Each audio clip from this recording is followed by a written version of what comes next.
Hi, everyone.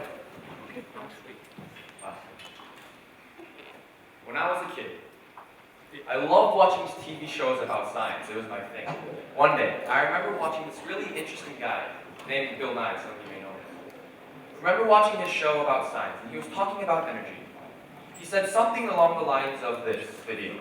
He said, basically, put a candle under a cup and watch what happens. And I was astonished to watch this video. The candle just kind of goes out. It's like magic. Of course, it wasn't magic. It was Bill Nye. He's a magician, you know. But that wasn't the point. You see, when I was a kid, I was fascinated by everything.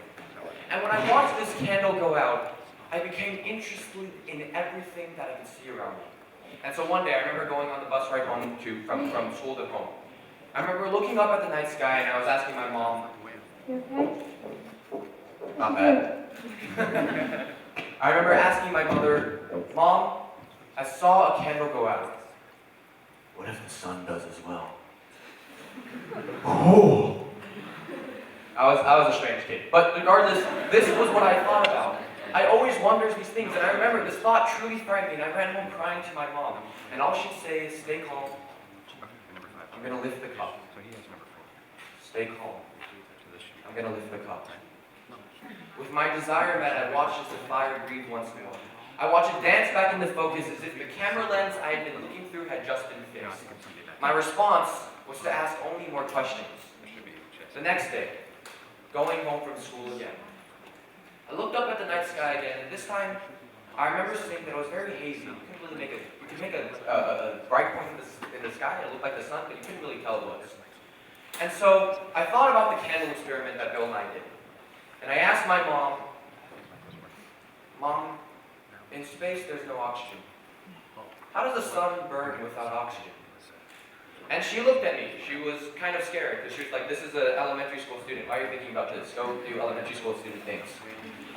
And that was really what I thought about. I was asking these questions, and I think I wasn't the only one to do this. You see, as children, we ask questions about everything. Example, you say that there's a speed of light.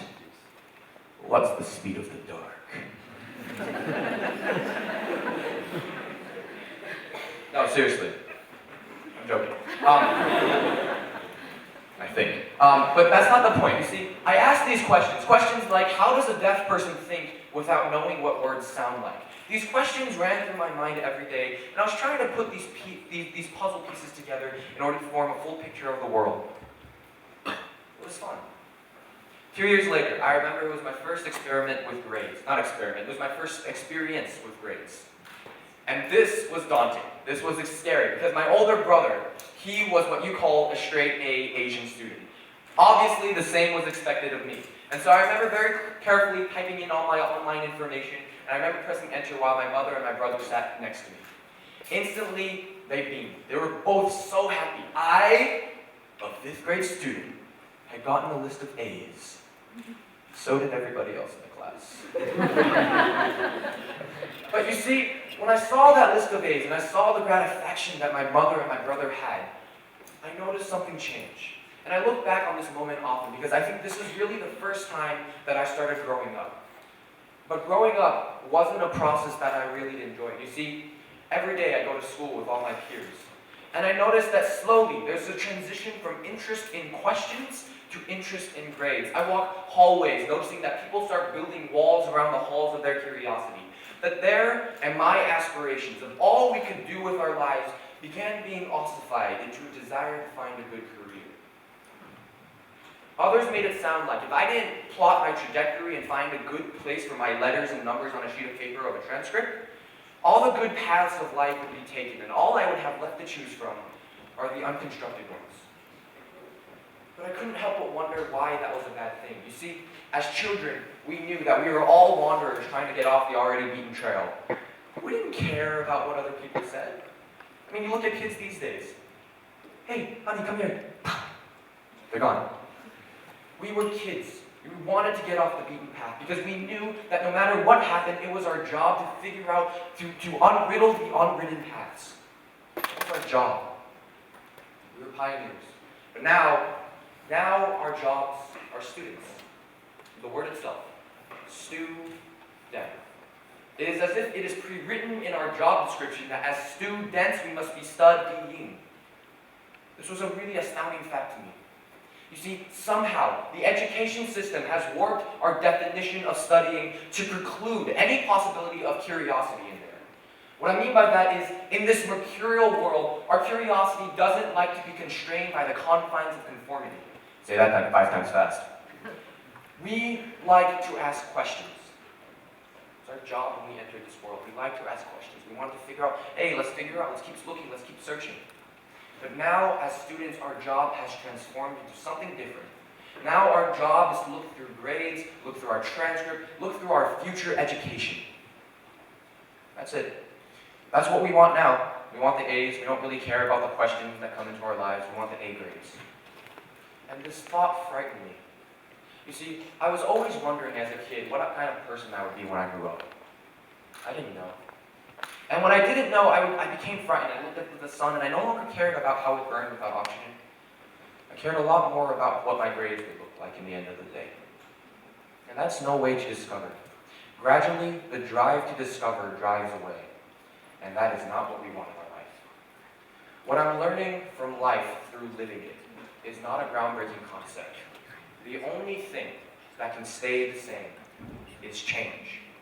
And the fact is that right now we're putting our children in education systems that sit them in the same classroom for the same 9 hours a day, for the same 9 months a year, for the first 18 years of their lives.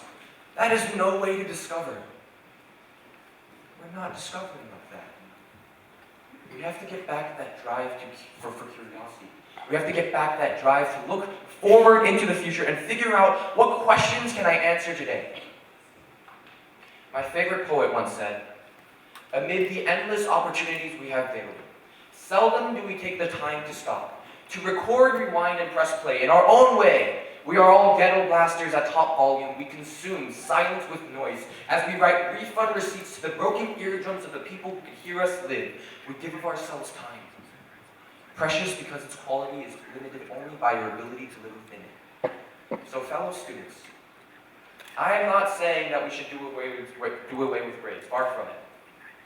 But until some new system of measuring your capability as students comes along, we have to place our emphasis away from grades and figuring out which questions do I want to answer today.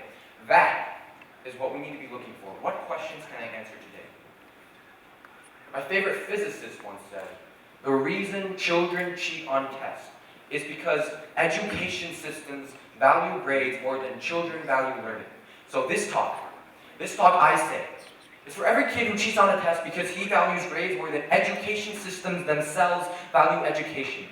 This is for that scientist who was told to give up on his foolish dreams and continue on the same path, but still look through telescopes to figure out what was going on out there. This is for the adult who still gets giddy at the sight of a new toy. The ones who find education are the ones who realize the curiosity needn't disappear. Because every now and then we still ask questions. Every now and then we still wonder about the universe. And at those times, all we need is for these questions to come into our lives, introduce themselves, because after that, eventually you'll lift the cup. You'll realize that the curiosity is still there. The curiosity is still there. Thank you.